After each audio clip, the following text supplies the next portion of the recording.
ओ भले तू गुलाम रहा, अरे अपने चलन से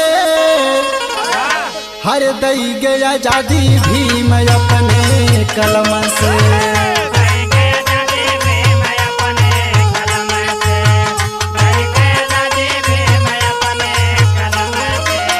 भले तू गुलाम रहा, भले तू गुलाम रहा, अपने चलन से दई गया आजादी भीम अपने कलम से।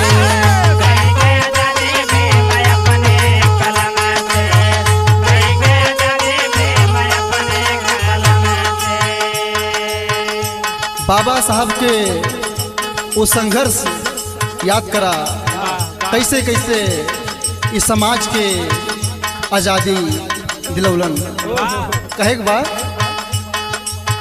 बाबा मोरे सहले